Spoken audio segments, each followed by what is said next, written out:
blaring sirens, loud panting, the sound of footsteps rapidly approaching in the hallway. Every Sonic fan recognizes these noises, and when they hear them, they know what's coming next. Maria! The death of Maria Robotnik has become one of the most iconic story moments in the Sonic the Hedgehog franchise. It may be the most out-of-left-field moment for sure, especially when compared to anything the franchise had done up to that point. Even today, when people look back on the series' history, they think, wait, was this actually real? A terminally ill little girl being killed because of a top-secret government cover-up. And all of this is just to serve as the backstory to an edgy lookalike of this speedy blue too-cool-for-school cartoon? It is undoubtedly the darkest thing that ever was, and arguably ever has been since, in a piece of Sonic media. Being such a huge part of this fan-favorite character's backstory, you can imagine Maria's death scene has been retold quite a few times in various forms of media. It's like the Sonic version of Bruce Wayne's parents dying. And seeing as how we just capped off the fearless year of Shadow, I'm the coolest. I figured we wouldn't be getting another depiction anytime soon. Watch this video age poorly when they have another one in like a month. So I thought, why not rank every single time Maria's death has been depicted in an official piece of Sonic media? And I mean every time. Games, movies, TV shows, comics, anything officially licensed or released by Sega qualifies. We'll be going through each of these in release order, from Shadow and Maria's introduction in Sonic Adventure 2 to its live-action adaptation on the big screen. Since I'm ranking a bunch of depictions of essentially the same moment, I'll be judging these mostly by presentation and execution. Occasionally, there will be some adaptational changes made to the scene, and I'll be judging whether those changes add or take away from the emotional weight of the story or characters. Also, for the purposes of keeping things simple, I'll only be ranking the English language versions of each of these depictions, since they're pretty much the same in presentation across English and Japanese. I will be making one exception though, and I'll explain why when we get to it. So without further ado, it's time to go back in time to the first depiction to get Maria off the menu.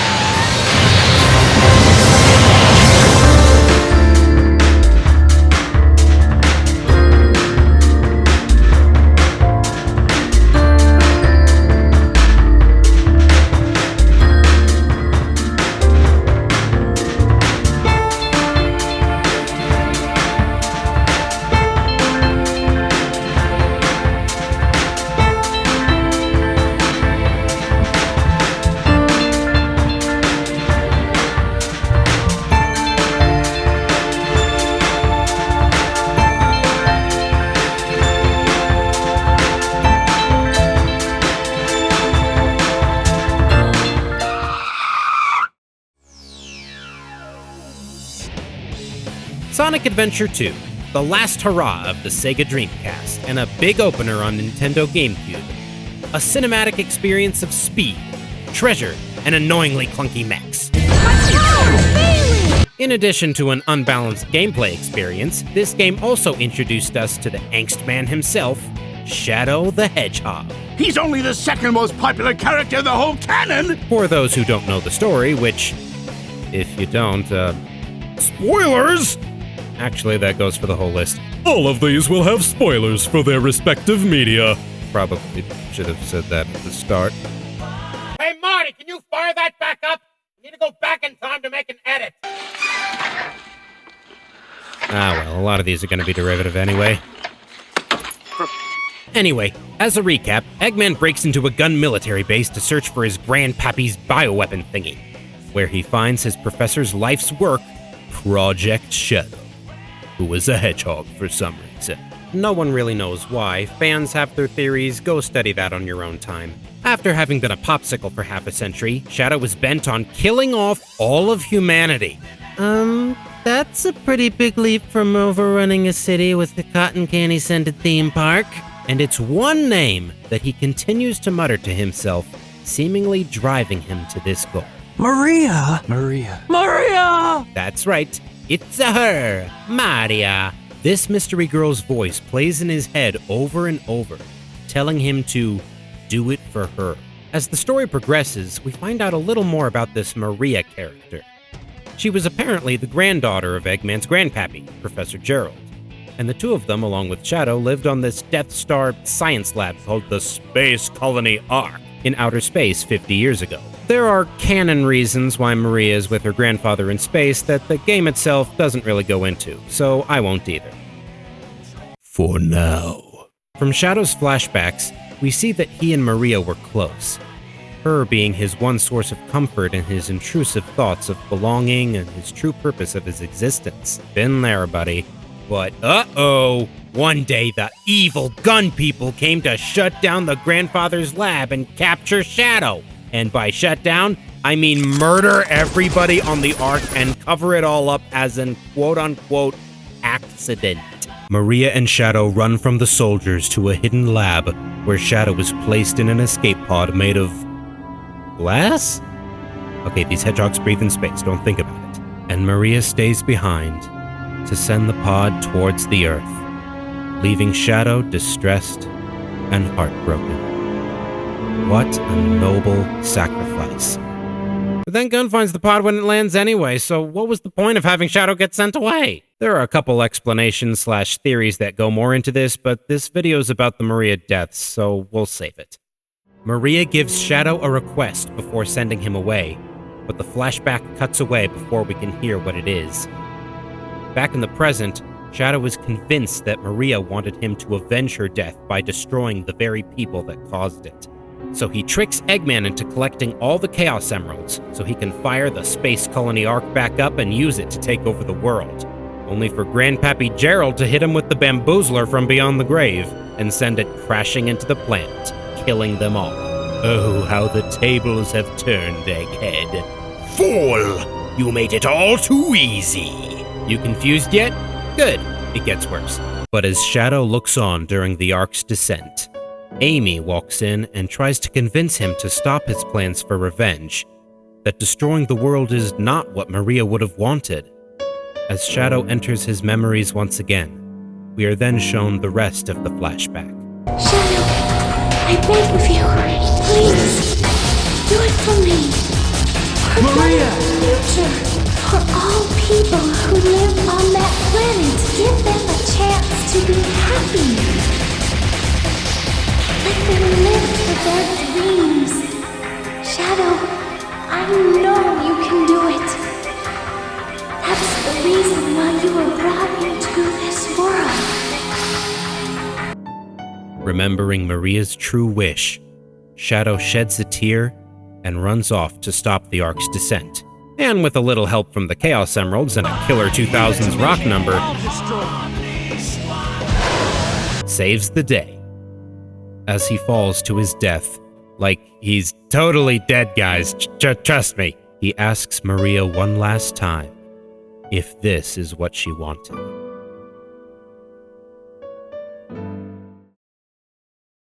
Obviously, there is a lot of story here, and I left out a ton of context, but we're here to just discuss the titular death in question. Firstly, because this is the original depiction, it has the benefit of, well, being the original. This is what all future depictions built from, and none of them would exist without it. On the other hand, that also makes it the earliest and thus most likely to be surpassed by future adaptations thanks to advances in technology, strengths in other mediums, or just the ability to make improvements. But we're getting ahead of ourselves. This is all to say, iconic as it is, Maria's original death scene has a hard time holding up today. It does have some strengths that help make this depiction unique. Something I found interesting is that Sonic Adventure 2 presents Maria and her fate as a mystery. Only little pieces of her story are told at a time and often out of order. I mean, no one knew who she was at the time, so why not keep the players guessing? Sometimes it's easy to forget that there was a time when most people going into this didn't already know Maria's fate. Another unique aspect of this version is that it's debatable if you can even call it a death scene. Yeah, we never actually see how Maria dies in the original SA2. Based on the way the scenes are put together, it's kind of implied the gun soldiers didn't get to her until after she had sent Shadow away, and we don't really see it done this way again. Aside from that, everything else just kinda gets the job done. The editing is fine, the voice acting is kinda bad, but was acceptable for a Japanese game at the time. Ha!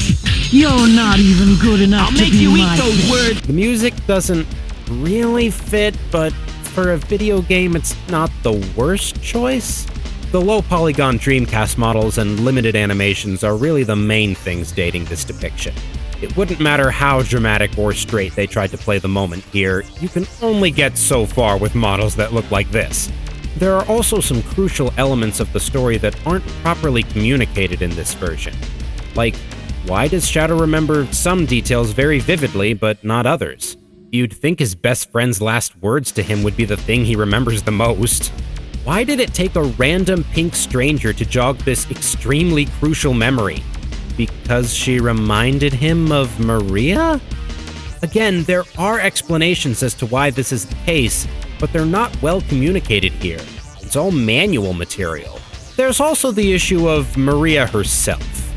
Future adaptations will suffer from this as well, but we don't get to learn a ton about Maria here aside from the fact that she and Shadow were close friends. Nor do we see why they were close aside from living together. Most of what we know is told through Shadow after the fact. He cares about Maria enough to destroy the world if that's what she wanted. Then when he realizes her true desires, he puts his life on the line to accomplish that goal. In both instances, Maria's wish is his entire motivation, which he is extremely committed to. That's enough for me to buy him in his backstory, but I think him losing Maria would have hit way harder if we could actually see why Maria meant so much to him ourselves. I do understand that there were strict time constraints on cutscenes back then, and there was already so much they had to stuff in here, but yeah, Maria basically serves the same narrative purpose as, well, Bruce Wayne's parents, actually.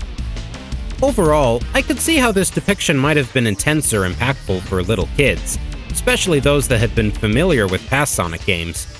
But the presentation leaves a lot to be desired, and I can see why older fans of the series might have thought that this was try-hard dark at the time, and even a bit ironically humorous.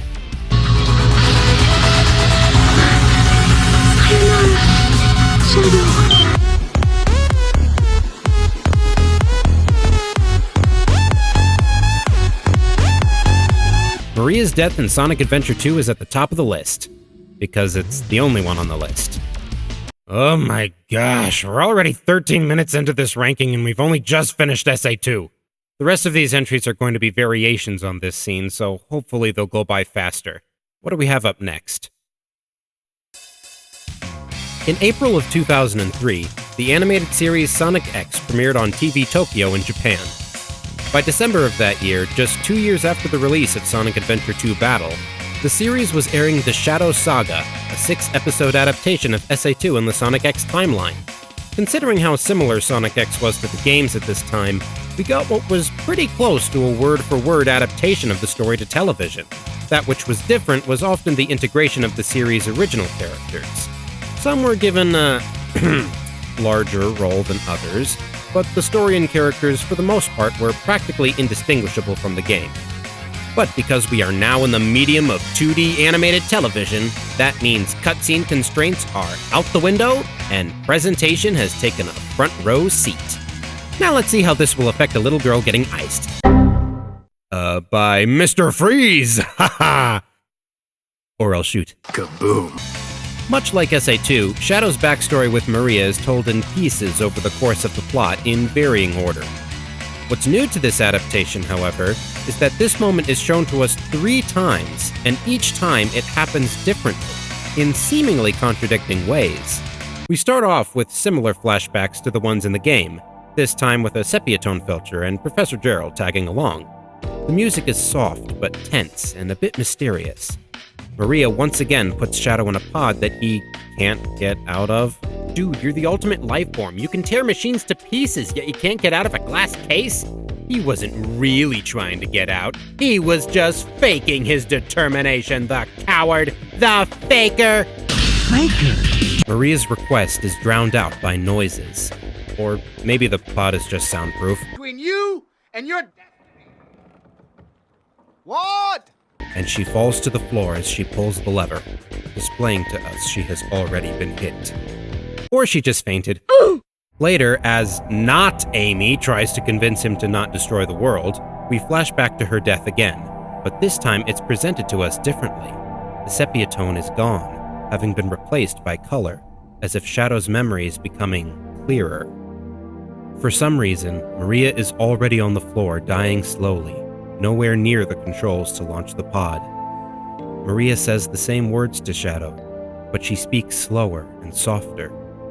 She sounds less afraid than before. The music is also different, still soft, but this time with a somber, almost mourning tone. The visuals have more exaggerated highlights, too. It's like the scene is now conveying Shadow putting aside his trauma, all the chaos, sirens, soldiers, everything surrounding Maria's loss, and is just now focusing on Maria's final words to him and what she truly wanted from him. This is just great visual storytelling all around, and a huge step up in presentation from Adventure 2. But remember that I said they showed this 3 times, because in between the 2 flashbacks lifted from SA2, we get a 3rd flashback that serves as one of the few accounts of Maria's death in the franchise to come from someone other than Shadow, and it changes everything. But how is that possible? No one else was there. Gerald didn't see it happen, and Maria can't recount it because, well, obviously. Dead! The only ones present were Shadow, Maria, and... Oh, right. So, like I said, Sonic X tries to utilize its original human cast in these adaptations of the games. Some, like the Thorndikes, get to follow along for the ride. Others, however, are used to bring out elements of those stories blended into the background. Such is the case with news reporter Scarlett Garcia and government spy undercover as a schoolteacher, Mr. Stewart. The saga gives them a B-plot where they try to uncover details on Project Shadow, which has been kept very secret even from current government officials.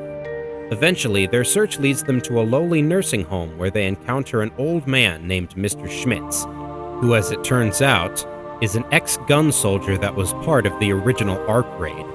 At first, he's reluctant to speak to them, his face filled with shame. After saving them from agents from the cover-up group, which is a whole other can of worms, he agrees to come clean, saying he doesn't want anyone else to die. We learn that the soldiers were ordered to capture everything related to the project and terminate anyone involved, leaving only Gerald alive. Unlike Shadow's flashbacks, which featured visual edits that exaggerated and romanticized certain aspects, this one is shown straight, even forgoing music. As the soldiers begin to secure the area, Schmidt spots a young girl, Maria, attempting to escape. He pursues her alone, as she fearfully runs to a safe room. Notice how Shadow is nowhere to be seen. Schmitz shoots the lock, blasting the door open, and catches Maria with her hands on a lever about to launch 2 pods into space. But neither pod looks like the one from Shadow's account. They're filled with liquid and contain incoherent silhouettes. Whatever is in them likely isn't conscious. Schmitz orders Maria to take her hands off the lever, but she doesn't move, and he starts to get anxious. やめろやめろ私はただ止めたかっただけなんだ This account contradicts so much of what we heard from Shadow's point of view, the biggest thing being his apparent absence. The silhouette in the pod is referred to as a specimen by Schmitz. Even if that is supposed to be Shadow, it doesn't leave room for any of the other flashbacks to have happened. Why isn't Shadow with Maria during the attack? Why are there multiple doctors and other scientists that were never shown or alluded to before? Why are there 2 pods instead of 1? Are these continuity errors? Or an implication of something else? Remember that the flashbacks that Shadow received before also had some contradictions. Taking these alone, Gerald's diary scene implies that he tampered with Shadow's memory after the ARC incident to forget Maria's true wish and only seek revenge. But when taking the soldier story into account, it seems like Gerald might not have been tampering memories, but making them. Is it possible that the specimen was only a specimen, and Shadow wasn't completed until much later? Did Shadow and Maria even meet in real life? Or are all of his memories fabricated by his creator? There's a scene in episode 37 that's been lifted from SA2, where Rouge confronts Shadow about Project Shadow's official report. The report mentions that there were 2 pods ejected, but neither were ever found. As Rouge puts it, how could they lock up in Prison Island what they couldn't find? Though this scene existed in the original game, the addition of the soldier's account in Sonic X seems to confirm this theory, at least in the Sonic X continuity. The contradictions could just be based on Gerald's interpretation of the events he didn't see. Shadow remembers multiple soldiers because Gerald didn't know who shot Maria. The other scientists aren't in his memories because they're irrelevant. It's only Maria that Gerald wanted revenge for.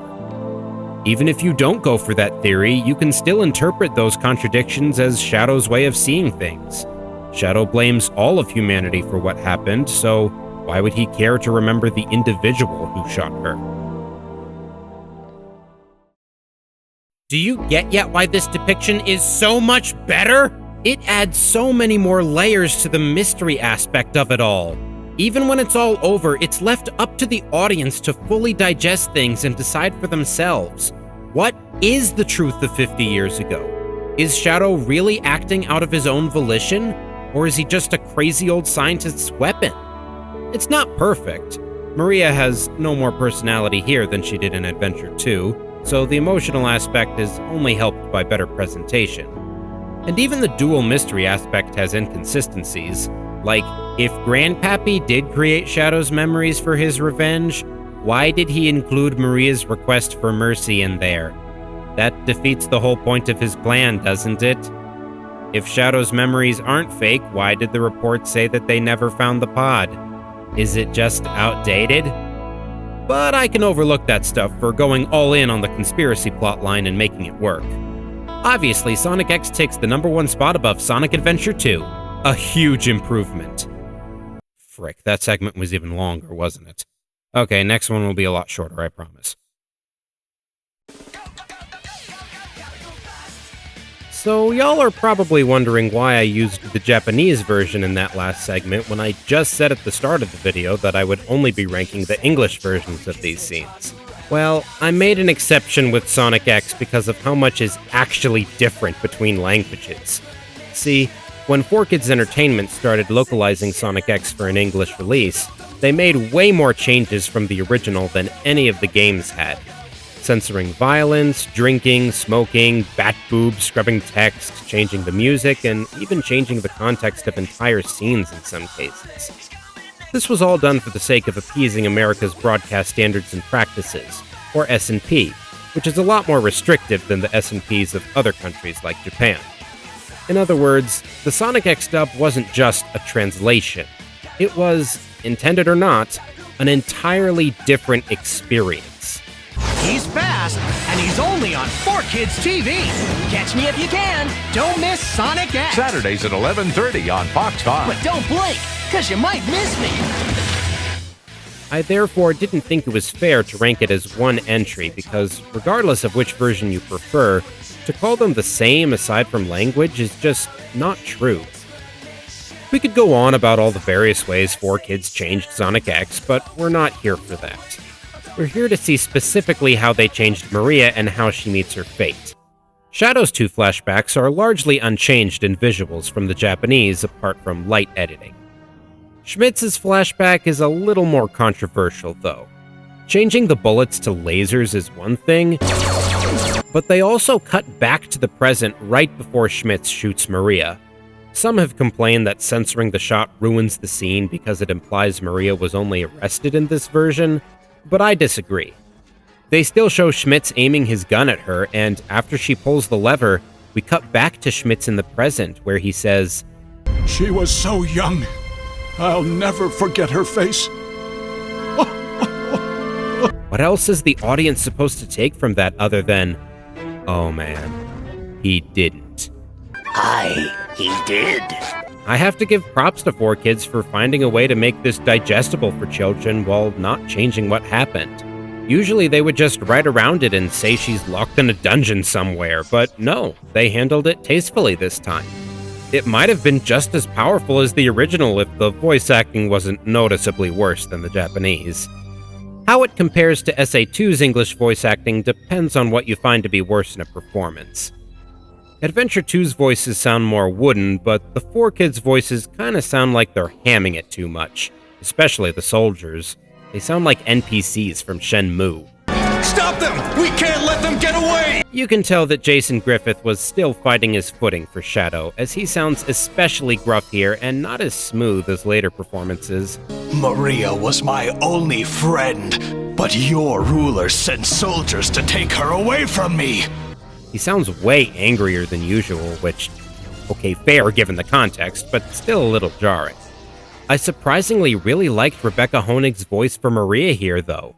She gives a much softer, more ethereal performance than the SA2 voice, like she's just an echoing memory.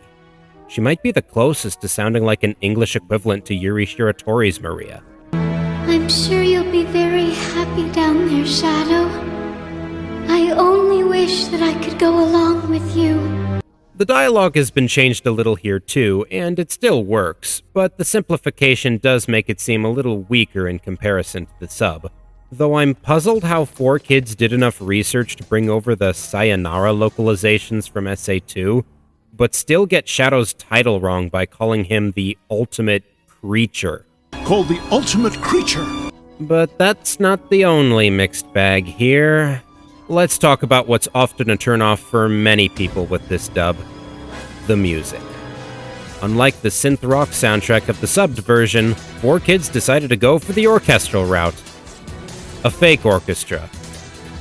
From Music Software. In 2003. It doesn't sound very good. Stop!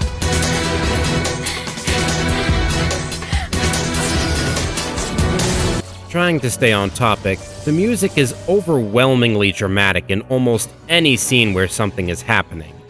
In Shadow's sepia tone flashback, the loud and intense score is, I guess, fitting, but is just too reactionary for me personally. Every character's action needs some dramatic sting to go with it. You can't have something just fill the atmosphere and set the mood, or just let the scene breathe. This is the problem with Schmitz's flashback too. All that chilling silence replaced with more generic instruments that react to everything. Sometimes no music is the best music. It's fine, just not as effective. The Maria's Wish scene was a little better, but still suffers from that MIDI's trying to sound like Star Wars problem. Kinda reminds me of Tom Holkenberg's Sonic movie scores, if I'm being honest. Passable, yet unremarkable. Holkenberg's music is obviously a little better since he has access to an actual orchestra and knows when to shut up every so often. Overall, while I do think the soundtrack and inferior voice acting did knock this down a few pegs, I'm pleasantly surprised how well this depiction holds together even after getting run over by 4Kids. It's about on par with the SA2 version for me. I might put it just a hair lower for the score and slightly weaker dialogue, but I could switch the two depending on the day.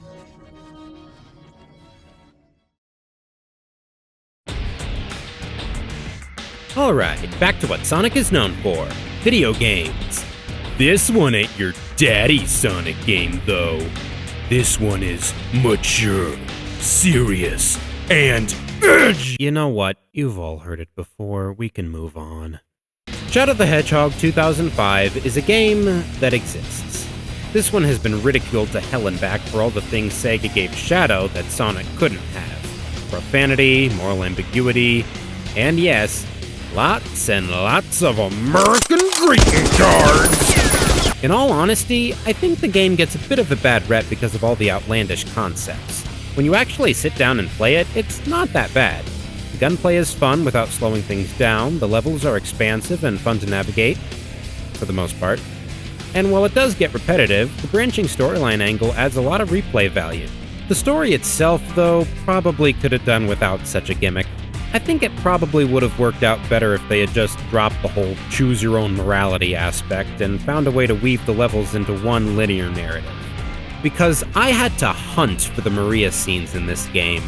She doesn't show up too often, and her appearances are spread out throughout the game. But Shadow's got amnesia, so he's gotta search for the secrets of his past to find out who he truly is and whatnot, so let's find out. Yay. So, our first look happens in the opening cutscene before any route can be chosen. Shadow, having lost control of his memories after his fall to Earth, is trying to make sense of what little he has to work with. We flash back to a familiar scene from Shadow's POV. Shadow's running down the hallway with a young blonde girl whilst being chased by armed soldiers. The scene flashes white as it goes from viewpoint to viewpoint. As the soldiers catch up to them, the girl reaches for Shadow as if looking for help, and a lone soldier pulls his pistol on them. Maria! Back in the present, Shadow doesn't know what to make of this flashback. The placement of Maria's death here is interesting because it's like a reversal of SA2's depiction. In that game, Shadow's past and motivation was kept from us until later in the game, as we gradually see what is pushing him to his actions. Here, we're shown what happened right away, and Shadow has no idea what it means. They're just images without context to him. He doesn't remember Maria or the Ark or the soldiers. The single memory of Maria's death that once drove his every move is now meaningless to him. Then the sky turns red and starts raining WWE xenomorphs. Shadow tries to peace out, but he's stopped by the alien warlord, Black Doom, who orders Shadow to bring him the 7 Chaos Emeralds, as promised. Not knowing what the heck he's talking about, but curious as to how he knows who he is, Shadow enters the heart of the invasion where the branching plotline begins. Oy vey, which way now? Let's go for the hero path. Let's show the black creatures that we mean business.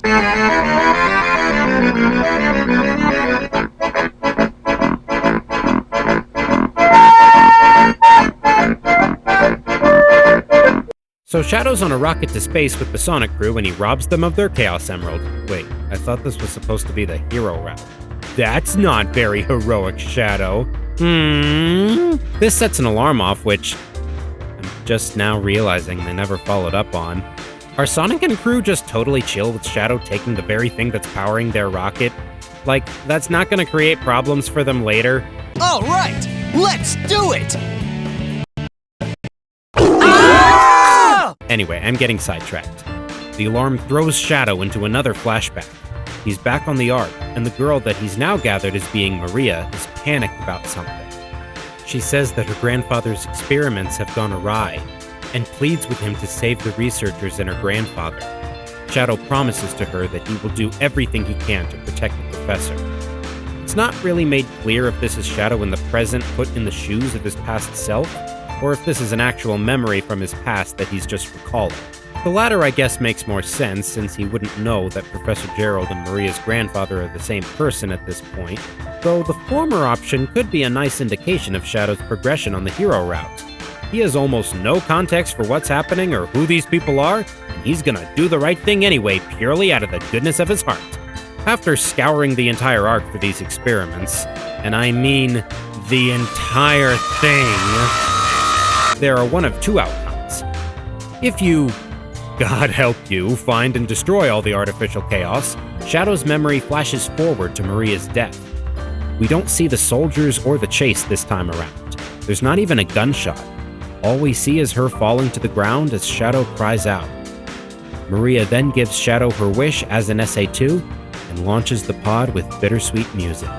Shadow, back in the present, continues to fight against the aliens, his motives only strengthened by remembering Maria's wish.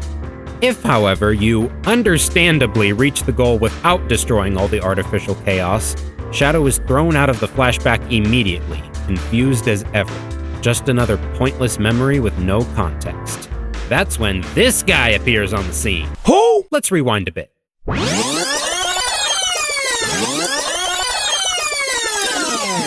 This is the gun commander, Abraham Tower. Trademark pending. He was leading the gun forces back in Westopolis against the Black Arms. but when he heard that Shadow was at the scene, he ordered him to be killed along with the aliens, much to the confusion of his troops. So we already know this guy has some kind of personal vendetta against our boy, but we don't know what.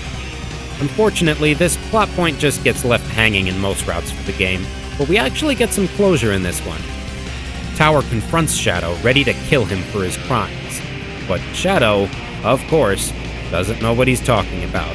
This is going to be a recurring theme, isn't it? So Tower tells his story and how he knows Shadow, and particularly Maria.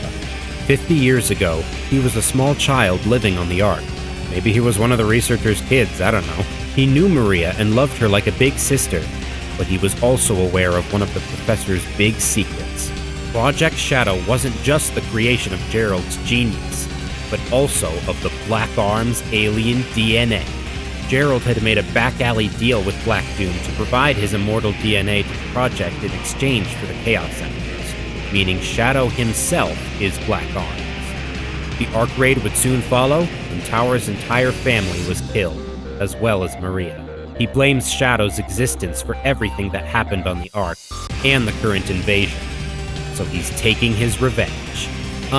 Shouldn't you be focusing on Black Doom in the heart of the invasion, Commander, and not get caught up in grudges? I guess he considers Shadow part of the problem, too. Also, how did you survive the raid? Your family couldn't have fled because you say they were killed. Maybe you were the one on that second pod from Sonic X. Anyway, Tower shoots at Shadow, who disappears from his sight. In a criminally underrated scene, he reappears behind him and says, "If what you say is true, then I will respectfully accept my fate." But he requests the commander give him time, just enough to find out more about his past. It's at this selfless statement that Tower realizes Shadow really is in the dark about all of this. He doesn't remember Gerald or Black Doom, or even much of Maria and what happened. So when he's just taking Tower at his word, he still accepts responsibility. Shadow's been trying to do the right thing this whole time. But if he believes Abe, then he's just as guilty as the black aliens he's been fighting. But he's prepared to answer for it, even if he doesn't remember what it is. Seeing this, Commander Tower can't find it in him to kill Shadow, and falls to his knees. I included this scene in the discussion because of how it parallels the True Hero scene. There, we see how Shadow reacts based on his own experience of the incident. Here, we see how he reacts based on another's experience, one that paints him as the enemy. This is the first time Shadow has listened to someone else's account of the Ark days in attack, and it affects his actions moving forward. Sure, that's largely due to the account missing some crucial information, but hey, so is his own account. It's a shame I never see this scene being talked about more, and as conflicted as I am on the format, this parallel serves as one of the benefits of this branching storyline mechanic. Overall, the way Shadow the Hedgehog 2005 depicts Oh wait, we didn't check to see what was on the dark route. Destroy the soldiers. Dang it, now I gotta go back for even more! Okay, so Shadow's walking around being all dark because he's decided to buy into Black Doom's story from the open. Remember, he's still dealing with memory junk, and all he's got is that flashback but the gun soldiers shot the context from earlier. Suddenly, he finds himself in the opening cutscene of Kingdom Hearts 1, but instead of a Disney princess stained glass window, he's standing above the space colony Ark in outer space. Black Doom confronts him again, all like, Hey man, you don't owe these humans anything. All they've done is cause you pain your whole life. Join my Discord server instead. Then he throws Shadow into yet another flashback of Shadow and Maria running during the attack. This time, however, Doom's eye is there with him, whispering to Shadow, giving him an opportunity to take his revenge on the gun soldiers. It appears that this isn't just a memory, but a vision orchestrated by Black Doom to fill Shadow's heart with hatred and violence toward his enemy. This level has dark, neutral, and hero missions as well, but choosing one or another doesn't affect the scene that comes after it. As Shadow and Maria attempt to escape, they run into the gun aircraft Heavy Dog, ordered to kill all people on the Ark, including children. Shadow becomes enraged, and Doom takes advantage of his anger. Humans, willing to sacrifice their own when overcome by greed. They are a foolish race. Shadow attacks and destroys the aircraft. Once again, it's not clear if this fight actually happened or if it was part of Black Doom's illusion, but I like to think that it was the latter. Notice how Maria is almost glanced over in this scene. Shadow is purely focused on destroying the gun aircraft, and after he does, the game returns to the present, skipping her death entirely. You honestly forget she's even there. Could this be because of a lack of budget? A creative oversight? Maybe. Or maybe that's the point. All Black Doom cares about is getting Shadow to fight the humans. So why let this beacon of peace and love get in the way? Black Doom uses Maria to remind Shadow of what the humans have done, what the humans have taken away from him, and why the humans must pay. And once he has Shadow's mind set on destroying his enemies instead of protecting his loved ones, Maria is brushed to the side, forgotten. It's really cool to see yet another parallel with the true hero route, where Shadow's memories of love and protection outshine those of pain and anger. Whereas here, it's the love that's been repressed, and the anger brought to the forefront. Two sides of the same coin, the same memories. The only difference is what Shadow takes away from them. I'm probably looking way too deep into this, but hey, it's fun.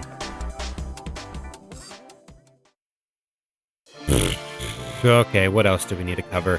The Black Arm's origin basically debunks the whole this Shadow isn't the original Shadow theory. Sorry, Gun Report from SA2, you're just wrong now.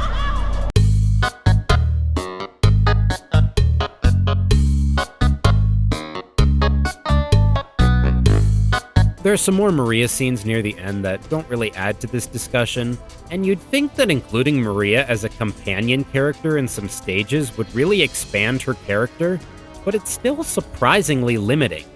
The only new things we learn about her is that she hates violence. I mean, I think that was to be expected anyway. She cares about her grandfather. Again, not all that surprising. She's very knowledgeable about the Ark and its functions. Okay, I guess that says something about her intelligence, but then again, anyone would be an expert on the place they grew up in and could never leave. And according to the gameplay, she can keep up with Shadow at top speed. Dang, that's one fast girl. She must be an extremely healthy kid with plenty of energy and no medical drawbacks whatsoever. Honestly, I think the biggest weakness of this depiction is the way the whole multiple choice story is set up. Yes, it gives us some interesting parallels on how Shadow goes about things, but I think there are ways to do those without splitting them into separate paths that the player has to take. You can't really get a full grasp on what the game is presenting with her unless you try to 100% the story mode or, like me, go out of your way to hunt down every Maria scene specifically, because that's what this felt like, a hunt. The average little Zoe, because there was totally a Zoe playing Shadow the Hedgehog 2005 back in the day, is probably never going to play more than 2 paths at most of this game. But most importantly, this game has so many elements to its story, aliens, androids, presidents, military, children turned military, and whatnot, that the emotion of Maria's loss kinda gets drowned in all the fluff. Neither she nor her death are nearly as important as they were in SA2, or even Sonic X for that matter. It gets sidelined in the long run for all the other stuff. The animation, while an improvement from Adventure 2, also doesn't help things. Voice acting's a little better, though. Jason's gotten much better at capturing that troubled emo voice. Shadow the Hedgehog. Why does that name haunt me? It's the only thing I can remember. And that gruesome image. And Rebecca's Maria voice is still good. Though I'm now realizing that it worked much better as an ethereal mystery voice than a regular little girl voice. Whenever it's played straight, it sounds a little too old for her. The research lab, it's going to be destroyed. Something must be done. Overall, while I do like the creative ways they utilize the plot tree to tell the story differently, as well as that killer underrated scene with the commander, this depiction is pretty disjointed and really gets lost in all the other hubbub. I'm putting it under Sonic Adventure 2 and the Sonic X4 Kids dub. While those are mysteries, they're still told linearly enough to feel like they're part of the same story.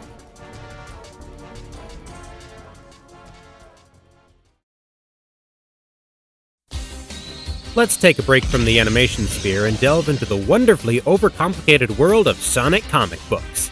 You thought the video games were hard to follow? My brother in Christ, you are not ready for what madness awaits you in ink and paper. The comic series from Archie Publishing alone makes Kingdom Hearts look as simple and clean as Blue's Clues in comparison. The fact that it was started as a companion to a heavily westernized TV adaptation of the games that long outlasted it, went years with little to no oversight from Sega, adding authors' OCs, crazy space lore, romance drama, the freaking multiverse, and a weird obsession with Knuckles the Echidna's extended family tree, all the while dripping in elements from the new game titles as they release in the most insane ways. If there was the smallest piece of lore from any aspect of the franchise, there's a good chance this comic series utilized it in some way. But don't expect it to be done in the same way that it was. These authors went wild with the creative freedom they had. Was it to the book's advantage? Look, I'm not going to pretend I'm an expert on this series. In fact, I've hardly read any of it. Most of what I know comes from other YouTubers that do know their stuff. So, to cover this topic, I only sought out the issues that would help me in that endeavor, while also relying on the Sonic Wiki to cover any background context. Sorry I don't have infinite time on my hands to read through 25 years worth of comic books. Anyway, enough background. Where does Maria fit into all this? Yes, sadly, not even in the realm of printed media was Maria safe. As a matter of fact, Archie referenced the dreaded event quite a few times during its run. I mean, it's only the longest-running licensed comic book in history. It's bound to be brought up at least once. And despite me making a point for different experiences by splitting Sonic X into its Japanese and English versions, I've grouped all of them into one entry because most of them are just single-panel flashbacks and way too short to count as separate entries. And I'm covering them at this point in the video because the last callback happened around this point in the timeline. And I couldn't go by the first time it showed up because it wasn't until after I had written the first 3 entries of this video that I started looking into the Archie stuff and found out it actually predates Sonic Adventure 2. Yeah, even though the game was obviously written first, Archie managed to get its tie-in comic out into the world 1 week before its release, technically making it the first depiction. Which means we now gotta go back to 2001 and work our way up again. Let me see if Marty got that rust bucket working again. Oh, he did? Fantastic. Our first look at the incident comes from issue 98 in As the Shadow Awakes. We begin on the Ark at an undisclosed time in the past. Professor Gerald is monologuing to himself about completing Shadow, which he is about to find out whether it's his ultimate success or most catastrophic failure. On behalf of all, especially Maria, he says, the secret of immortality will be unlocked. More on that in a minute. He was just a young man when he left the Overlanders to live in the Hidden City. Huh? Oh yeah, this comics world is pretty different from the games. The Overlanders are basically these mutant humans with 4 fingers, but only sometimes, and they're an endangered species while the animal people are the dominant species. Kind of like reverse the game world, only human cities like Station Square are hidden underground with an artificial sky, and I don't know. That's not important for what we're talking about here. Again, study that on your own time. As Gerald continues, he states that should his experiment bear fruit, no one will be burdened by the ravages of disease or even death, even curing his granddaughter of the ailment that cripples her. Ah, so this is an important detail that wasn't brought up in Essay 2 and was instead reserved for the Japanese manual. The soldiers didn't just shoot a girl that was innocent, frail, and 12 years old. She also had a crippling medical condition. Gosh, what's next? You gonna give her a teddy bear with a missing arm too? Did she have a puppy dog that also got shot? You can only give a character so many sympathetic traits. But this finally gives us the answer as to why Gerald sought to make an ultimate life form, as well as why he had Maria accompany him, to cure Maria of her illness. There was a throwaway line referencing the condition in the Sonic X sub, but we know here that it is Gerald's driving force to create Shadow. Perhaps he will be the antidote to the disease that leaves Maria frail and crippled. Wait a minute! With the press of a button, Shadow awakens, astonishing Gerald. He suddenly gets a FaceTime call from Marie. Huh? Who are you? What do you do with Uncle Yeah, for some reason they decided to draw Maria with brown hair instead of blonde like she was in the game. Initially, I thought that this was kind of like a 90s Tales situation where this was just a misinterpretation by the comic artists. But everyone else in this comic seems spot on with their game counterparts, so they clearly had access to design sheets or something. I've seen a theory that this was to differentiate Maria from another blonde-haired girl named Hope Kintobor, who was introduced in the comic a few issues earlier as Robotnik's niece. I don't know if there's any evidence to support this, though. Anyway, Maria alerts her grandfather to something approaching outside, which turns out to be a Station Square military carrier. Gerald freaks out and tells Maria to come down and meet him immediately. Gerald knows that can't be good. I like this one panel here, where Gerald says, "I can't let them lay their hands on you. You're too unstable in your current condition." By the way it's drawn, it's hard to tell who he is referring to here, and either option can work. The ship docks, and an armed battalion of group of 6 men in dress shirts and lab coats storm in. You call this a raid? I guess they do establish Gerald and Maria were alone in this version, but y'all don't know what Gerald is cooking in there. Thank goodness there was no bio-lizard in this timeline, or your puny force wouldn't be able to secure and contain squat. We see Gerald sending Maria and Shadow to the escape pod while he allows himself to be captured. Shadow is obscured from the reader's view, likely to drum up suspense for the game. Is what I would say if the other story in this comic hadn't already revealed it in full. Nice going, Archie Management. You nailed it. But before Maria can join Shadow in the pod, voices from behind demand them to freeze, or they'll open fire. So Maria freezes, and they open fire anyway. You won't shoot! To be fair, the comic makes no indication that Maria froze, but it doesn't indicate she had time to do anything before they fired. So, are you taking prisoners or not, Gunn? The men act like them shooting was her fault somehow. Why would you say that if you were just gonna shoot her anyway? Anyway, Maria is shot in the back and killed, much to Shadow's horror, just before the escape pod blasts toward the planet. Somehow. How did it blast off anyway? Maria couldn't have done anything, she was shot right away. Was there a timer or something?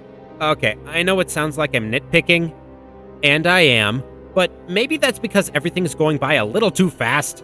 This story is only 8 pages long, and Maria is dead by page 5. She is somehow even more fridged here than she was in Sonic Adventure 2. But the thing this comic really drops the ball on is Shadow, and specifically his relationship with Maria, in that there isn't really a relationship at all. Shadow wakes up and is immediately told to get into an escape pod with this girl he doesn't know. The guy was just born. How is he able to know anything? The two barely exchange any words or even eye contact by the way this is drawn before this complete stranger to Shadow gets axed. I can see how that might traumatize him, but not fill him with a lust for vengeance over this person he knew for like 60 seconds. How is this supposed to trigger his world-destroying rampage? Even if we assume Gerald added fake memories afterwards, how would he be convinced Maria wouldn't want revenge? There's no wish, no positive experiences, no way he could have known what Maria would have wanted or not wanted. And Shadow himself is just a non-presence in this comic. I don't know why they bothered keeping him hidden if they already showed his full design earlier in this issue, but there are ways to keep a character obscured from the viewer while still making their presence known. But this comic did not do that well. All we get are unnoticeable silhouettes, an unfocused foot shot, and bush eyes. I honestly kept forgetting he was there. Also, so much for the mystery angle the game was going for. This came out a week before the game did and spoils all the details behind the truth of 50 years ago. Everyone who read this comic already knew going into the game what happened to Maria and Gerald and what Gerald's plan is, so that aspect was pretty much ruined for them.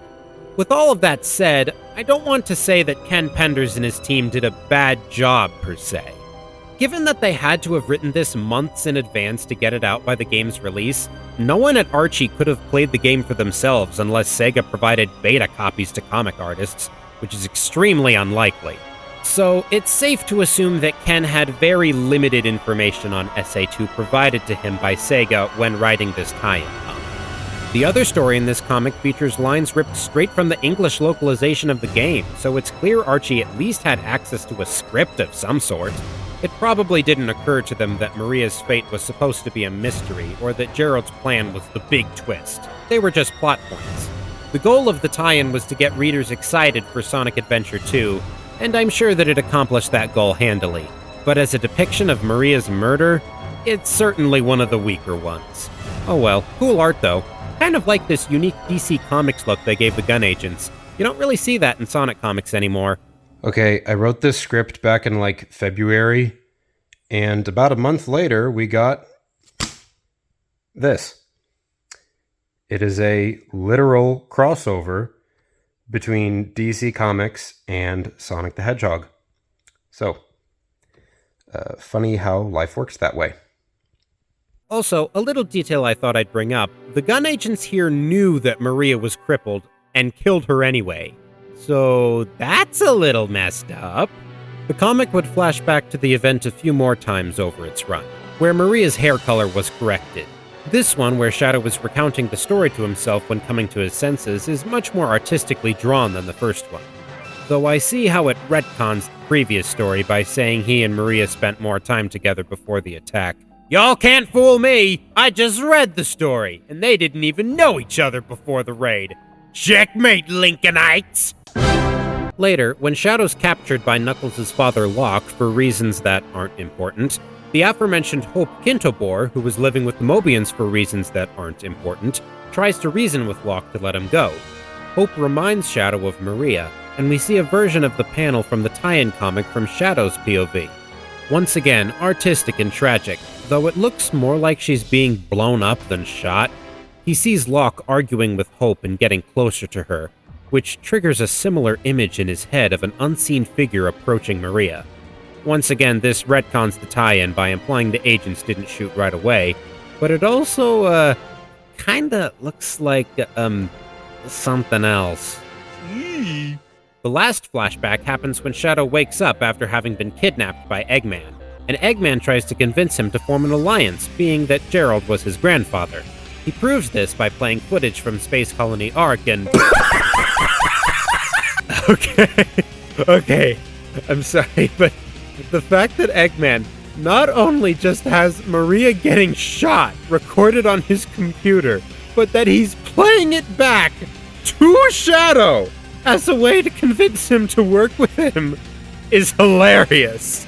Like, he thinks playing back the most traumatic moment of his life, his biggest sore spot, never bringing up a part of him, and he's just thinking it will end well for him. And the craziest thing, it actually works!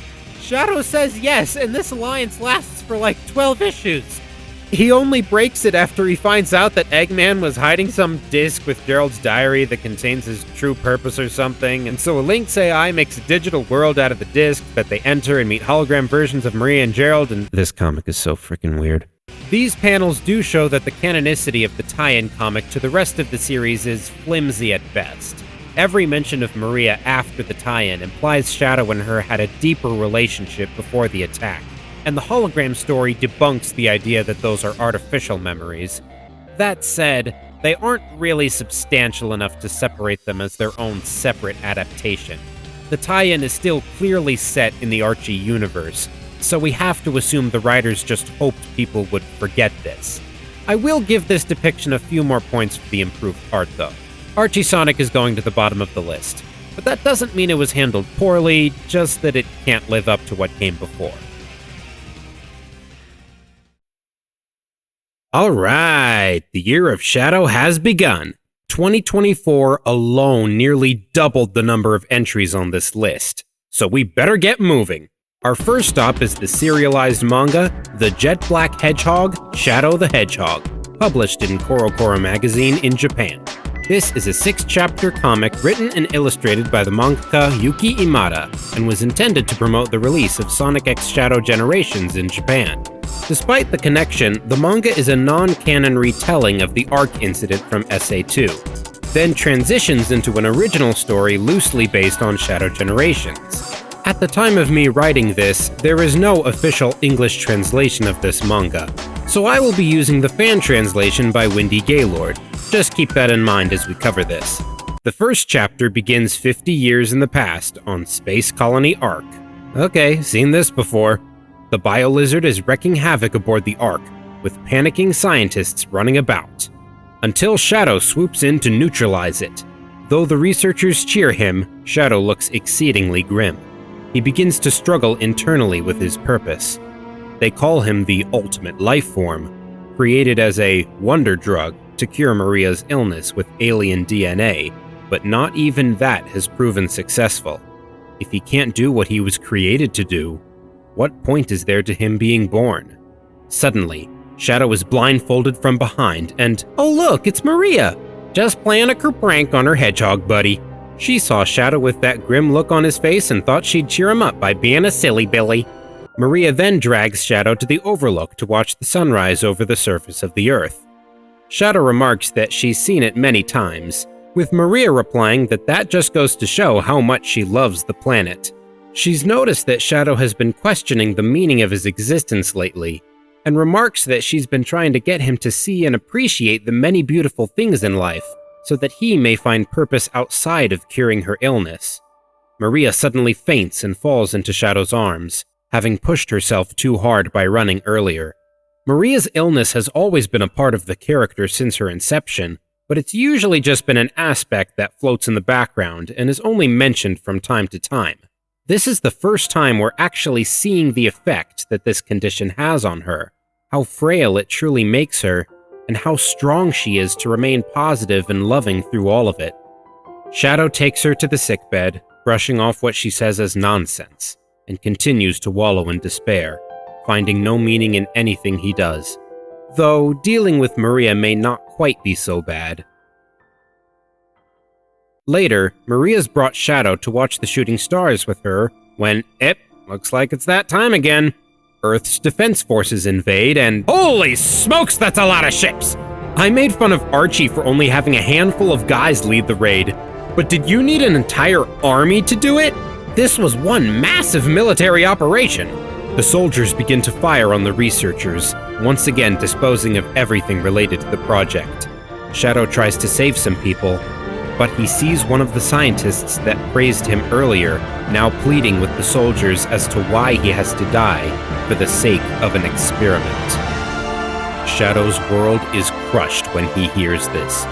They all praised Shadow when he was of use to them, but now that his presence has put their lives on the line, they want nothing to do with him. Shadow bolts out of the room and back towards Maria, consoling himself that despite it all, he still has Maria in all this. She would never throw him under the bus, right? Right? Shadow stops at the entrance to the overlook, where a squad of soldiers stand before Maria, and she tells them she knows nothing of the lab experiment they call Shadow. Shadow delves into despair once again, thinking he never should have been born. The soldier asserts that he knows Maria spends time with the experiment, but Maria corrects him. She doesn't spend time with an experiment, but someone who is always troubled, a little bit lonesome, but really kind. A boy named Shadow. Shadow, listening, suddenly realizes what Maria meant and breaks down in tears. Maria, tearing up and terrified, stares down the soldier pointing a gun at her face, and she bravely shouts that they can do whatever they want to her, torture her, even kill her, but she will never reveal anything about Shadow to them. The soldier, fed up, opens fire, but as the bullet spirals forward, a hand catches it midair. Shadow emerges and proclaims, "I found the meaning of my birth, Maria." The squad aim their weapons to take out Shadow and Maria simultaneously, but Shadow speedily takes them out one by one in a sick and honestly kind of graphic panel. Like, geez, he's making these soldiers cough blood and split their backs. But just when it seems like the day is saved, a straggling soldier in the shadows loads his gun. Shadow looks to see a giant alien eye behind the soldier, and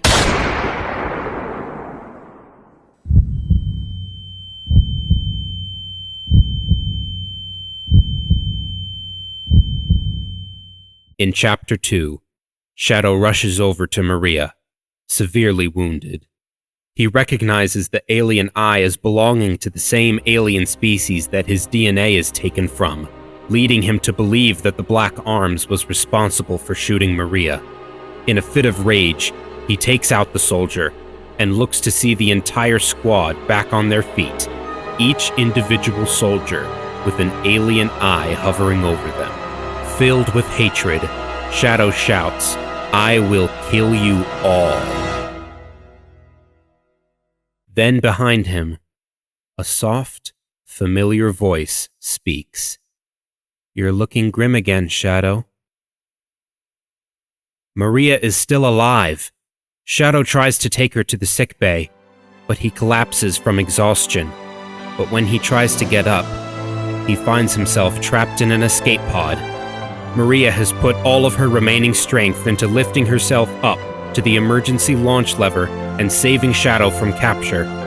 Shadow freaks out and starts banging on the walls of the pod, demanding Maria let him out. Maria tells him not to be consumed by rage, or he'll wind up all alone someday. Instead, she requests that Shadow give all people a chance to be happy, as he had done with her. She thanks him for his existence and confesses her love, make of that what you will, before collapsing. The pod launches out into space, and Shadow, overcome with grief, screams.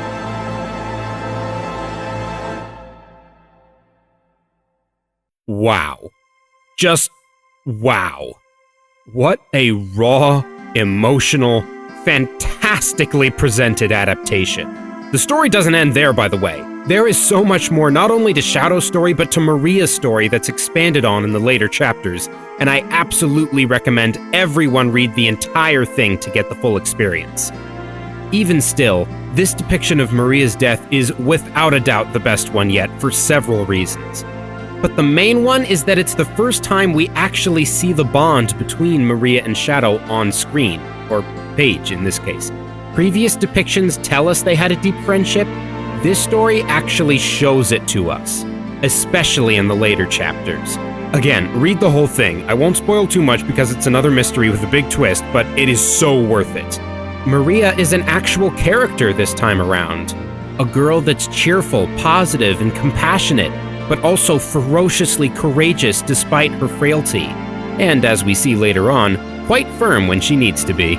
You can see why someone like Shadow would be attracted to her, how she saw the tender heart under Shadow's grim exterior and was the only one to see him as a person, and why her murder was such a tragedy. Like, I actively didn't want her to die this time. I mean, it sounds sick that anyone would, but people used to just because of how outlandish it was for the Sonic series. Like, it was sad, but only because it made Shadow sad. You're sad for how Shadow is affected. Here, I'm sad because I actually liked Maria. Not because Shadow liked her, but for who she was.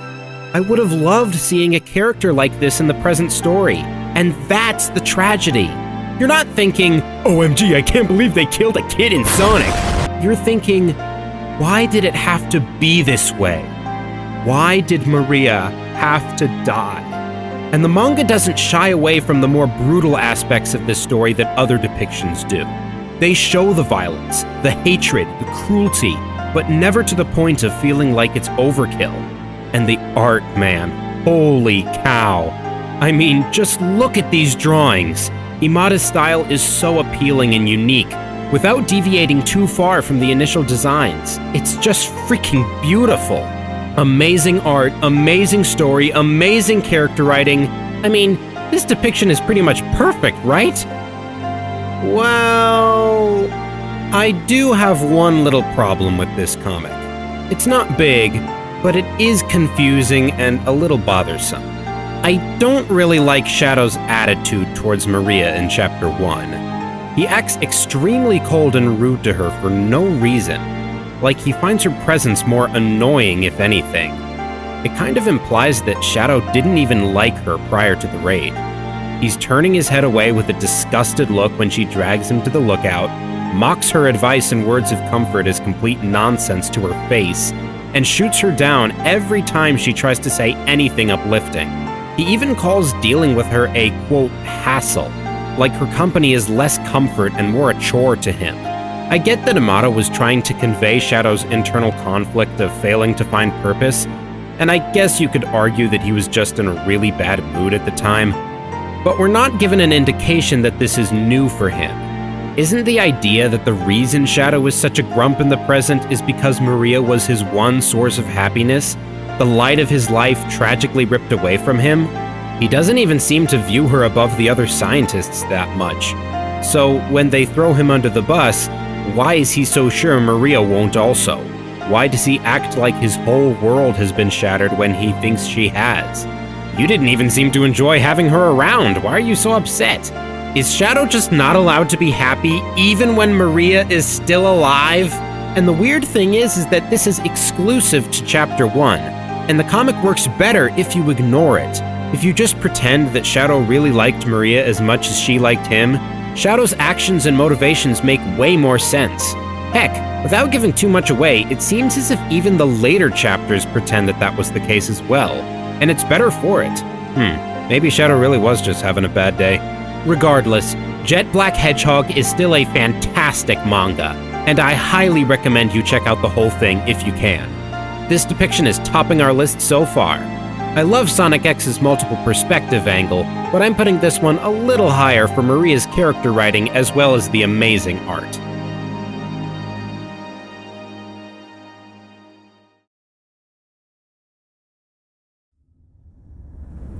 Less than 2 weeks after the debut of Jet Black Hedgehog, Sega dropped the first episode of the limited web series Sonic X Shadow Generations Dark Beginnings, animated by Studio Gigex. This was yet another promotional piece for the upcoming game, though unlike Jet Black Hedgehog, this one serves as a direct prequel to the title rather than a loose adaptation, making it canon to the main timeline, and even sporting the same screenwriter. We got more flashback scenes in this, so we gotta add it to the list. Things are going to be a little different this time around, though. We start off on, get this, the Space Colony Ark. Yeah, we're there a lot.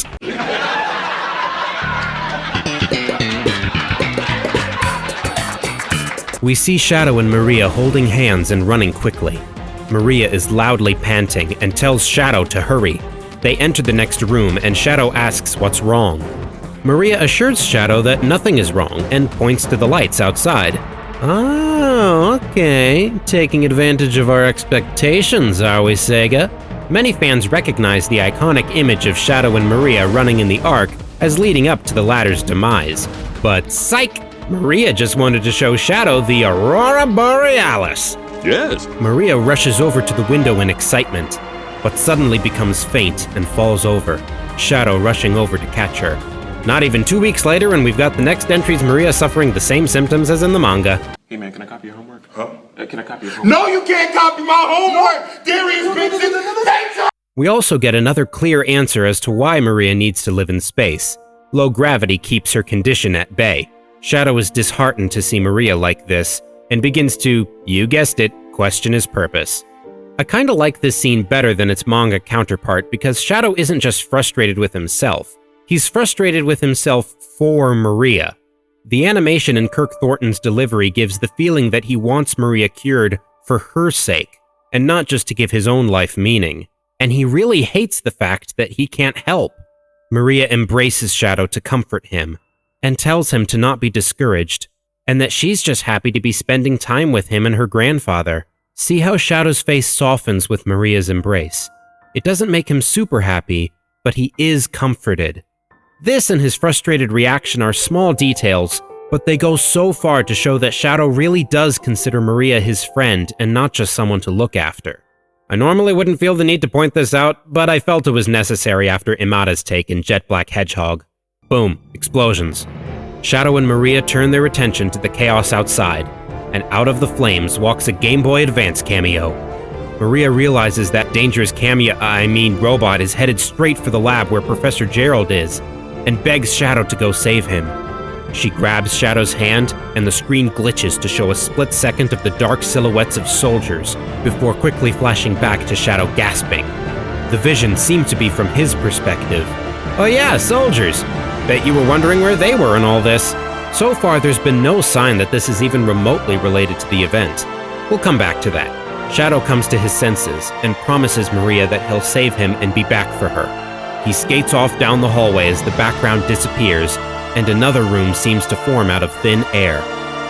Shadow catches the robot holding Gerald by the collar, who upon seeing Shadow drops him and rushes to meet the hedgehog. The two scuffle in hand-to-hand combat until Shadow finally lands a hit. The world around Shadow shatters like a glass window, and he realizes that something is not right.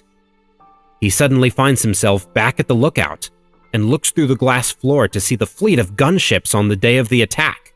Somehow, Shadow starts recollecting the events of that day before it has happened, and it's all happening too quickly. Is he on the Ark? Is this all just a dream? The room turns sideways and Shadow falls through the glass and lands in a familiar prison cell with math equations on the walls. He finds Gah! Okay, this is actually terrifying. What kind of bizarro Matrix Doki Doki stuff is this? Gerald is tied to a chair in the same position he was when... Oh dear. Even when Maria was acknowledged again by modern media, I never expected them to do the same with Gerald being executed by firing squad. Shadow tries to save him, but he can't. It's already too late. He skates after him in vain and falls into... yeah, I'm gonna say hell. I am going straight to hell. But in the distance, Shadow hears it. He knows it. And he is helpless to stop it.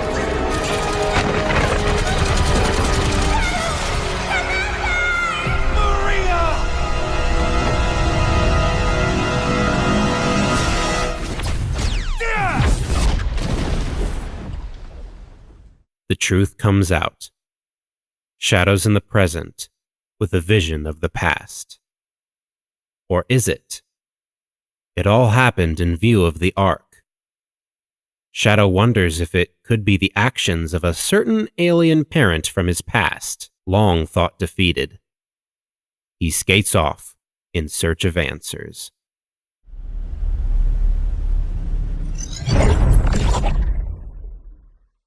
The rest of the short follows Shadow joining up with Team Dark to access gun headquarters so they can launch a rocket up to the Ark, with some occasional flashbacks to Maria along the way.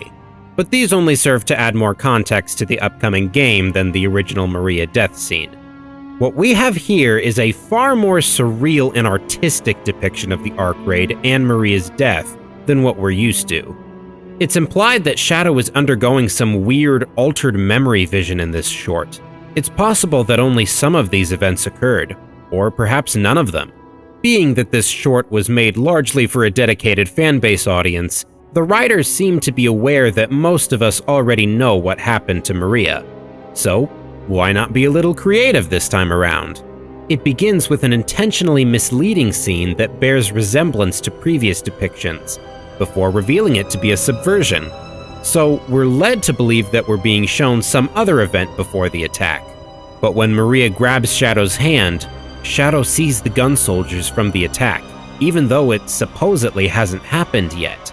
And when the environment begins to change to reflect his different memories, that's when we get the idea, yeah, Shadow's just tripping. Shadow relives the day of the attack, the professor's prison cell, and through the clouds of the red void, the murder of his best friend. You can tell he wants to change things because he knows what comes next. But they've all already happened. The Ark turns on its side and sends him away, because he was sent away years ago. When Shadow tries to save Gerald, he phases further and further away, because he is long gone.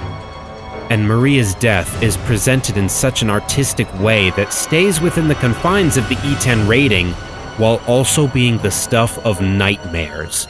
The use of rapidly flashing lights to simulate gunfire and the lightning bolt shattering Maria's silhouette through the heart is just as powerful and traumatizing as any explicit depiction could be. And what helps really nail this scene is the build-up. Not just the scary scenes, but Maria in the opening as well. Much like in the manga, we get to see what her life was like and how she connected with Shadow. Her giddiness, her compassion, and her struggles are all on full display here. It's not a lot, but it's perfect for this narrative. Even a first-time viewer who knows nothing about Shadow's past sees everything they need to. What he had, what helped him, and what he lost. With all that being said, I've had a hard time deciding where to rank this one because of how differently it presents the incident. Previous depictions played around with linear storytelling and left out certain details for the sake of mystery or personal interpretation. But we've never seen the Ark incident depiction so abstractly before. Again, this was obviously made with the assumption that most viewers would already know Shadow's backstory, and even those that didn't are presented with all the information necessary, just not as straightforward as usual. You definitely have to spend more time piecing together what occurred. But does that make it better than the more standard in-your-face depictions?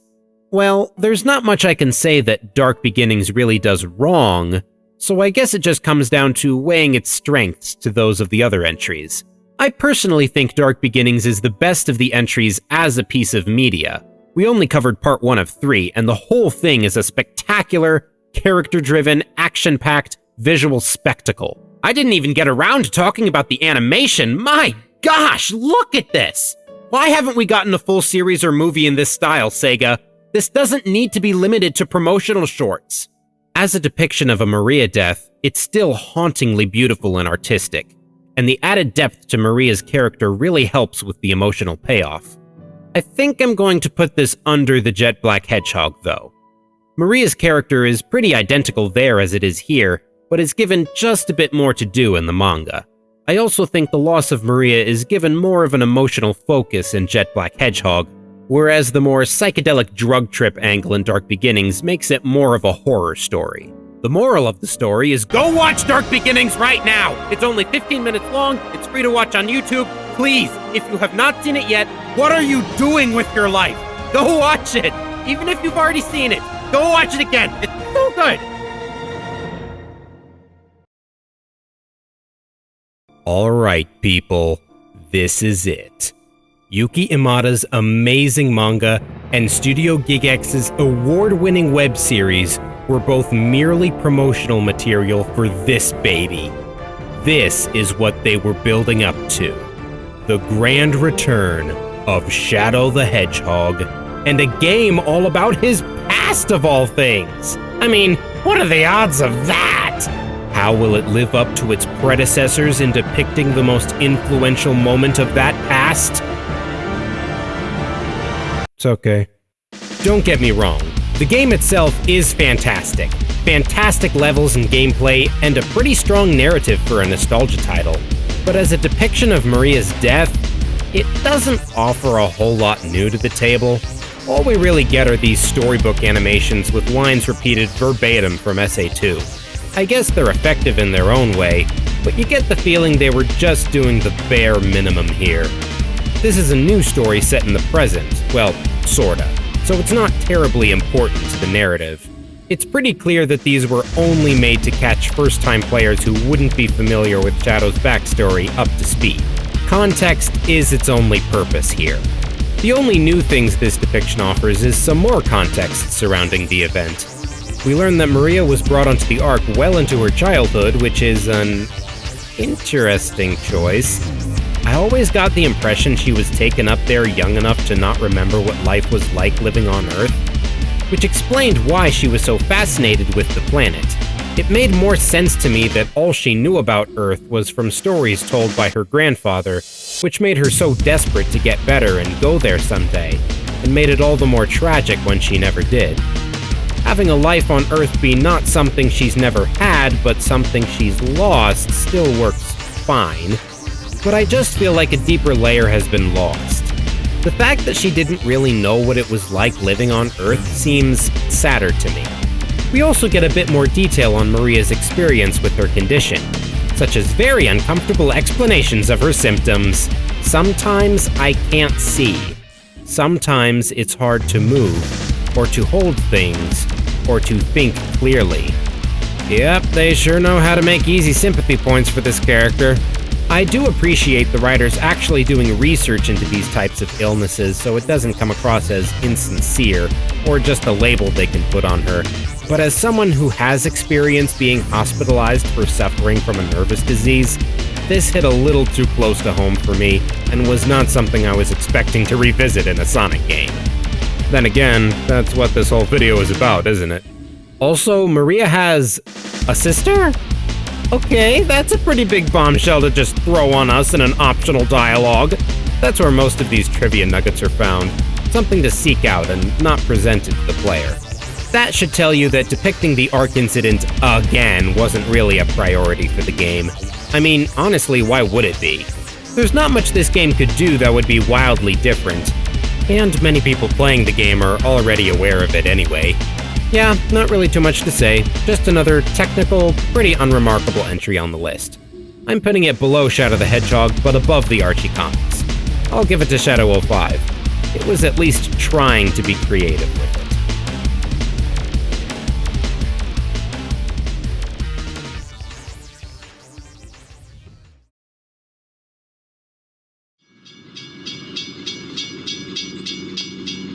And now, we've finally reached the end of the road. The ultimate adaptation. Although the Korokoro manga and Dark Beginnings were both made as promotions for a new Sonic and Shadow video game, even that game was made purely to capitalize on the release of this. Shadow and Maria on the big screen. That's right. It's time for...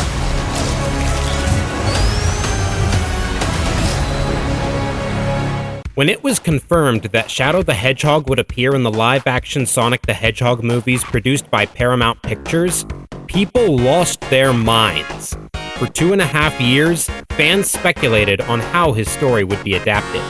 The previous two movies had been rather loose in their adaptation of the series, sprinkling in game elements gradually in an otherwise realistic setting. The first movie played things the safest. A buddy road trip comedy with Sonic and a human deuteragonist named Tom Wachowski. Deja vu, I just been in this place before. It's basically one of those CG animal befriends a human in the real world movies, but with Sonic and a Jim Carrey Dr. Eggman.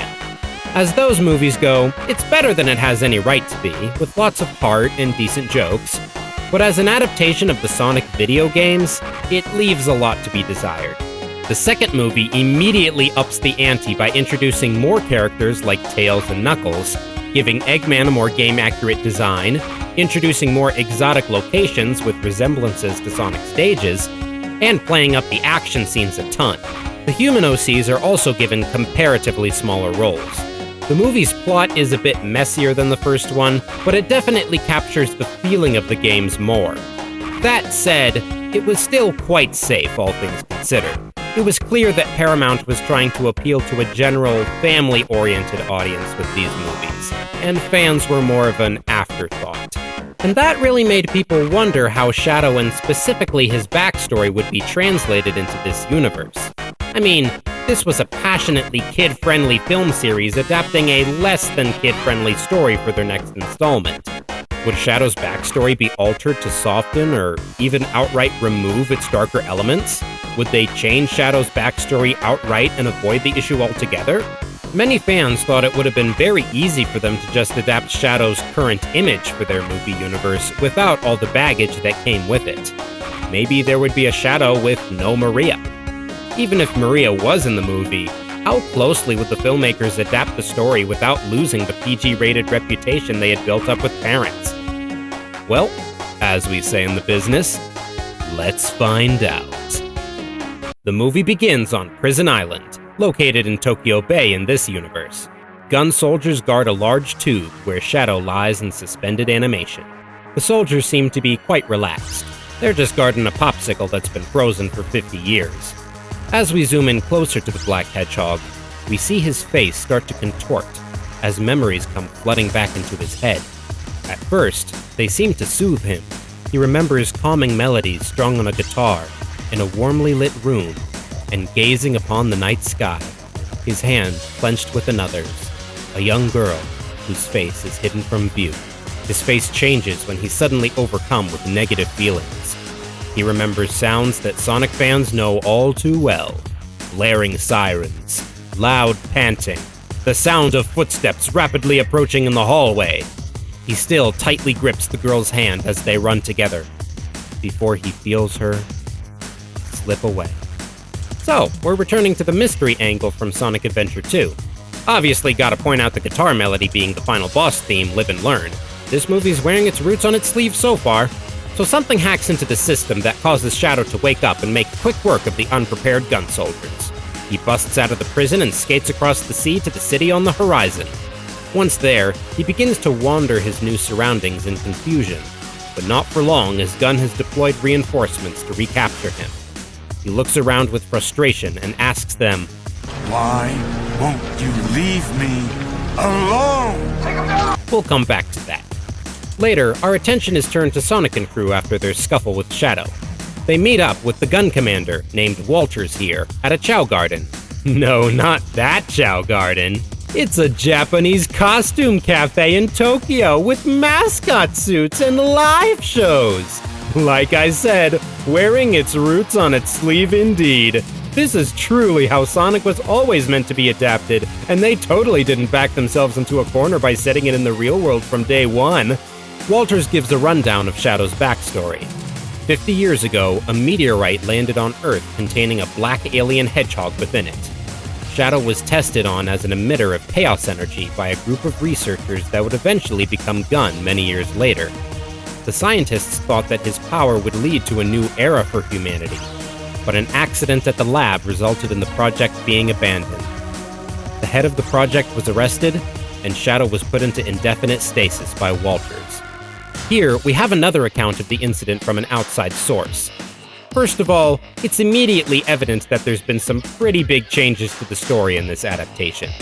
Shadow wasn't created by Gerald, though the meteorite looks suspiciously similar to the Black Comet from Shadow 05. Not sure if anything will come of this, but thought it was important to point out.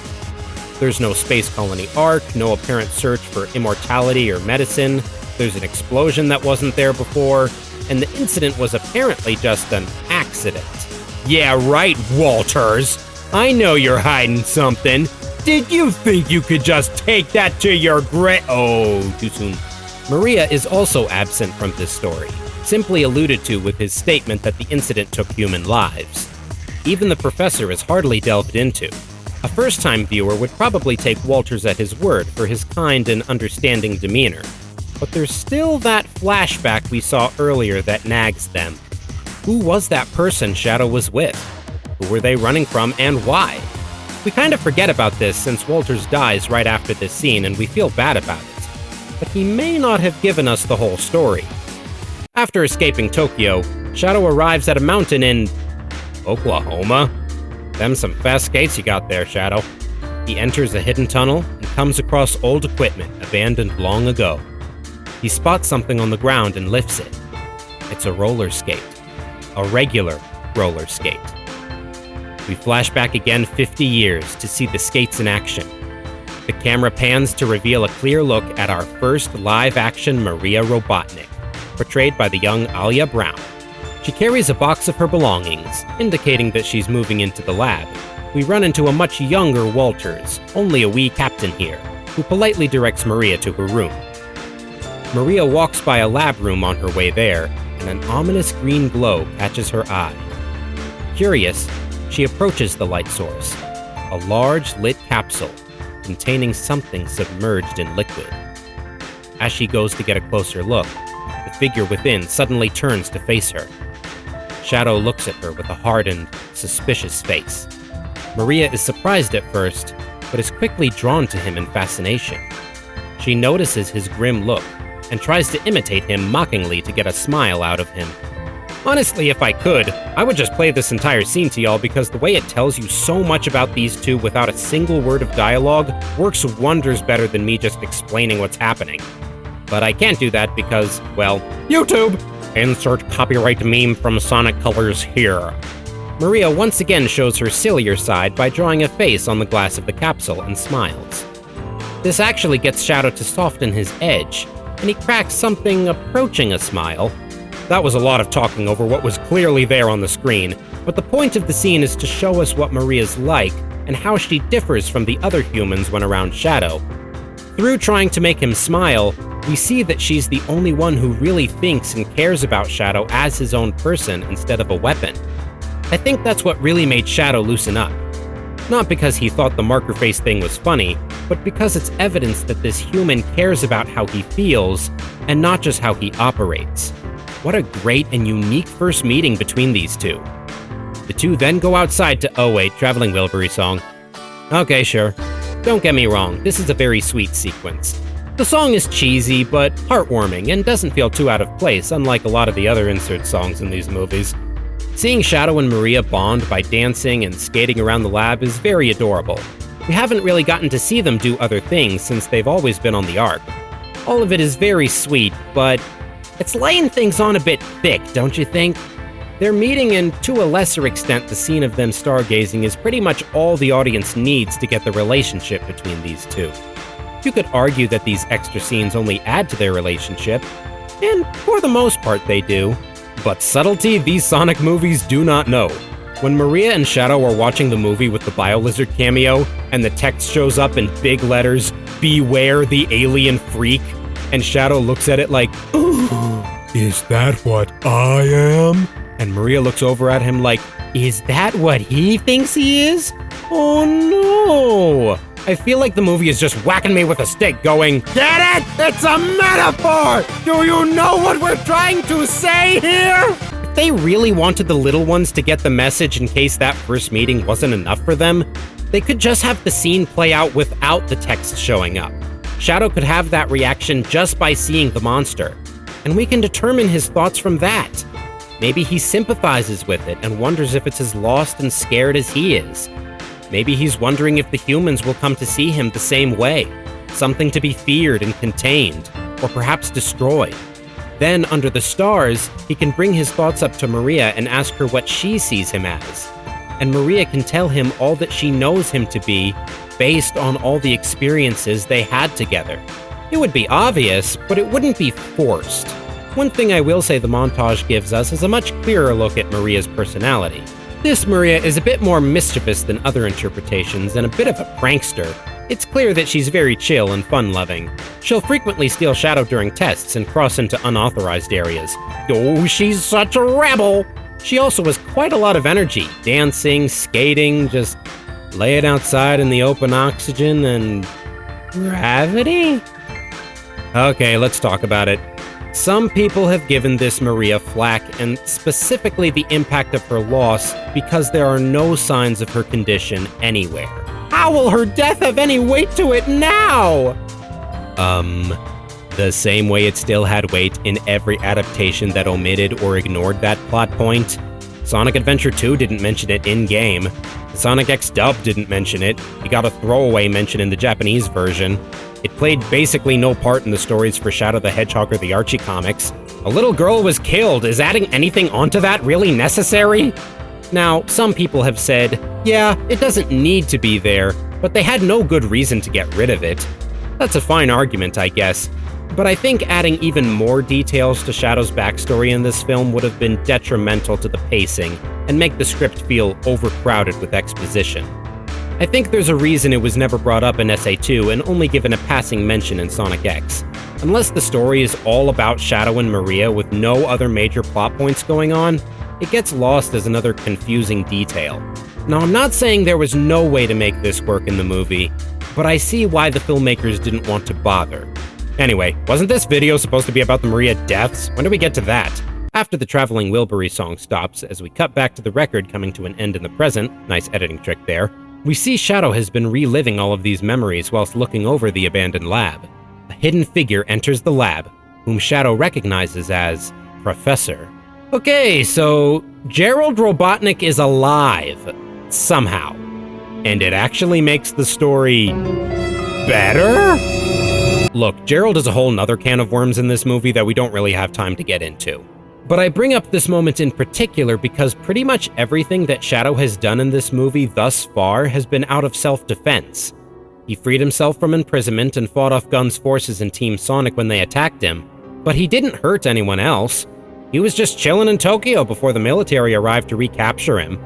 Give Sonic and Co. several chances to let him be without a fight, and as soon as he gets away, he heads straight for the only place he knew as his home. He's clearly mourning, but he doesn't start seeking revenge until Gerald finds him and directs his pain towards the ones he deems responsible. It's only after Gerald manages to convince Shadow that he can find validation in, oh, I see where you're going. Gerald is essentially doing the exact same thing he did in the original story, but instead of manipulating Shadow's memories to do his work after he's gone, he lives to manipulate Shadow himself in person. It goes to show that Gerald really was the only one that was truly seeking revenge, and Shadow's inherent goodness was destined to drive all his actions despite his anger had the Professor not intervened. It's only after this reunion that he starts committing violent, merciless actions in the name of vengeance, including leaving Sonic and Co. to die by the black hole device and going for the killing blow on Commander What? That was a fake? A fake? Sonic arrives and sees the stranger Shadow has just taken out. Sonic runs to his side, devastated, and begs for a response out of him. Shadow's hardened look slowly evaporates as he starts to see parallels. In Sonic's place, he sees himself. And in the stranger's place, Maria, the two surrounded by ash and fire. Sonic turns to Shadow, asking what he did. Shadow looks at him, looks at the key he took from the stranger, and turns grim once again, replying, "What I had to." Though he feels guilty for putting another in the same boat as him, he's gone so far that he tells himself it was necessary. It was for Maria, right? That's the reason he's doing this, right? The deed puts him in doubt. Aboard the Eclipse Cannon, Shadow asks Gerald if all the devastation they have and are about to cause is truly what Maria would have wanted. Gerald looks down at him and says, "The question isn't what Maria would have wanted. It's what do they deserve?" Once again, a great way to show the difference between Shadow and Gerald. One mourns by remembering the love, the other allows hatred towards the guilty to blind their love. Gerald goes down to Shadow's level and tries to make him see things his way. Remember what she meant to us. Remember what they took from us. Remember Maria? Now remember who killed her. And it's only now that we flash back to see the incident in full. Gerald, Shadow, and Maria are fleeing the laboratory. The government has decided to shut down the project and compromise Shadow. Though, since there's no quest to save Maria from her illness in this one, I'm not sure why Gerald was so protective of Shadow here. If they had a father-son relationship like in the games, the movie didn't bother to show us. Soldiers pursue them with weapons armed with the chaos energy Shadow produced. As they're about to fire, Walters comes running from behind, warning them that, "What are you doing? Those are children! We've got an order!" Apparently Walters isn't the one in charge here because the soldiers ignore him in favor of their orders. Walters grabs the soldier's weapon as he tries to shoot, causing it to fire far right.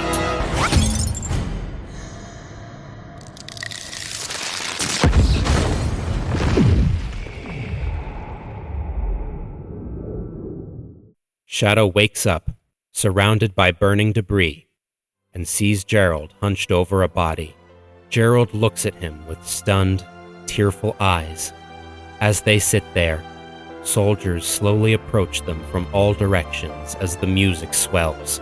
All we see in the next shot is Shadow's face, panting, filled with grief that then turns to anger and hatred as the soldiers approach ever closer. His feelings bring him back to the present, and he starts running along the wheel that will power the weapon to destroy the planet Maria loved.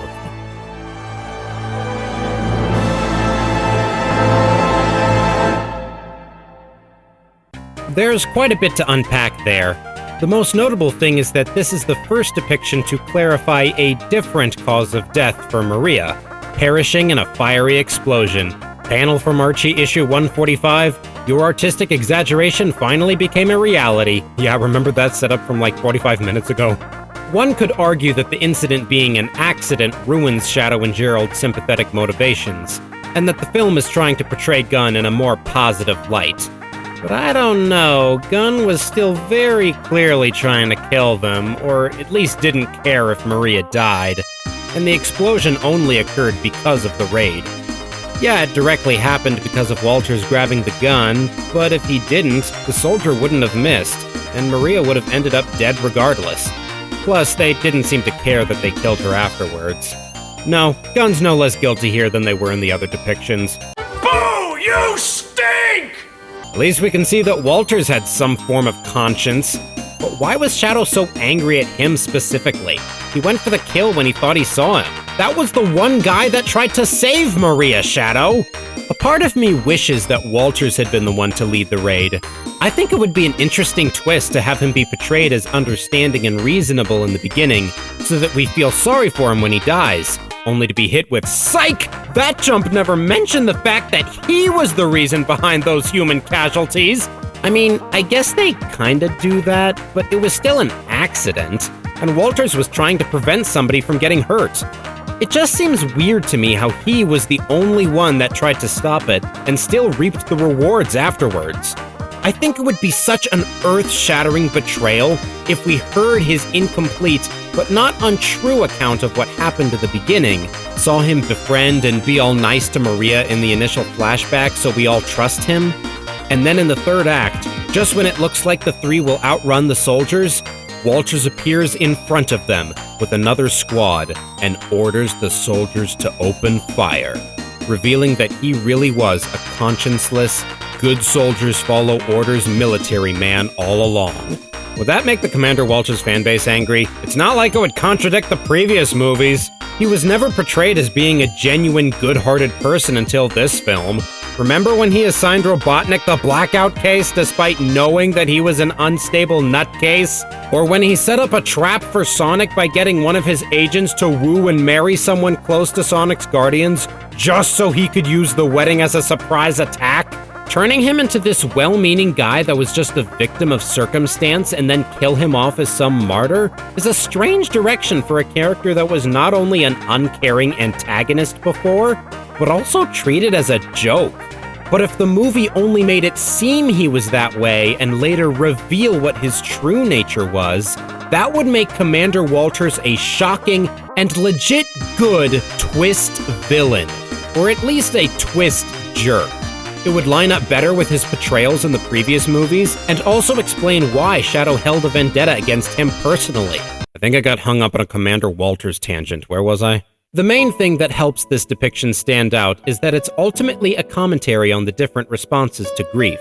In this case, grieving the loss of Maria. Gerald channeled his grief into hatred towards the perpetrators to the point where his revenge became more important to him than Maria herself. Shadow initially responded with isolation, retreating and surrounding himself with keepsakes of his time with Maria. Gerald tried to fuel his anger with promises of revenge, but those didn't complement Shadow's positive experiences.